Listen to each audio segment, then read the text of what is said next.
मुलांनो, आज आपण पाहणार आहोत बघा टू लेटर वर्ड्स पाहणार आहोत. त्यातले वर्ड्स आहेत हे पूर्ण आणि ह्याचे प्रोनाउन्स म्हणजे उच्चार कसे करायचे त्याचे इंग्लिशमधनं आणि त्याचं मराठीमधनं अर्थ मीनिंग इन मराठी.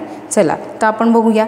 एम आणि त्यालाच म्हणतो आपण एम. हे दोन्ही पण म्हणू शकतो. ठीक आहे. ॲमचा अर्थ आहे आणि एमचा अर्थ होतो आपला दुपारचे 12 वाजण्यापूर्वी. दुपारचे 12 वाजण्यापूर्वी आपल्याला सकाळची वेळ म्हणतो, हो की नाही, त्याला एम म्हणतो. आणि 12 नंतर काय म्हणतो, PM म्हणतो. ठीक आहे. दुसरा आहे बघा ॲनचा अर्थ होतो एक, कोणताही एक.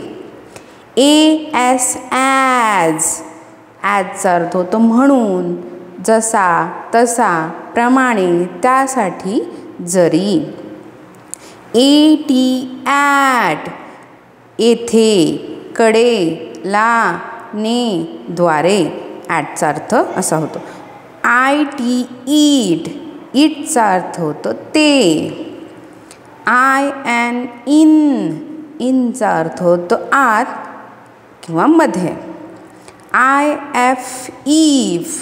इफचा अर्थ होतो जर, तर, की, असे असते. मग इजचा अर्थ होतो आहे. बघा आहे इथे ॲमचा पण अर्थ दिला आहे आणि इजचा पण अर्थ आहे. बघा माय नेम इज XYZ आपण म्हणतो की नाही तसं. ठीक आहे. म्हणजे माझं नाव XYZ आहे. डू म्हणजे करा, करणे. गो म्हणजे जा, निघून जाणे किंवा जाणे. सो म्हणजे तर, इतका, फार, अतिशय.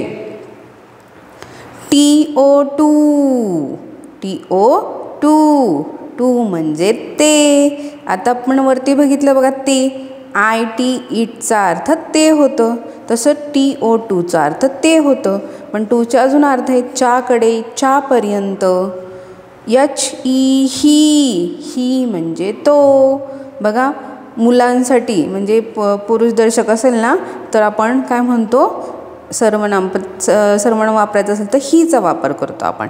ही इज अ बॉय म्हणजे तो एक मुलगा आहे. मी म्हणजे बघा मीच, मला. बी म्हणजे असणे, होणे, राहणे, घडणे. वी म्हणजे आम्ही सर्वजण. बाय म्हणजे द्वारे, जवळ, मधून, मध्ये, पूर्वी. माय म्हणजे माझे.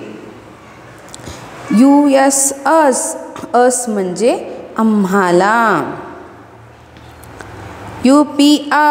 अप म्हणजे वर, खालून वरच्या दिशेकडे किंवा उंच ठिकाण. ऑफ च्यामुळे. ऑन चालू, च्यावर, च्या दिवशी. नो नाही, मुळीच नाही म्हणजे नकारदर्शक आपण नाहीच म्हणतो की नाही. ओके म्हणजे ठीक आहे, बरोबर. अनुमती म्हणजेच आपण एखादी परवानगी घेतो तशा अर्थाने. ऑर म्हणजे किंवा आणि अथवा. हाय म्हणजे नमस्कार. चला मग मला आशाही तुम्हाला समजलं असेल टू लेटर वर्ड्स. ठीक आहे. चला तर मग पुढच्या व्हिडिओमध्ये भेटूया आपण. बाय.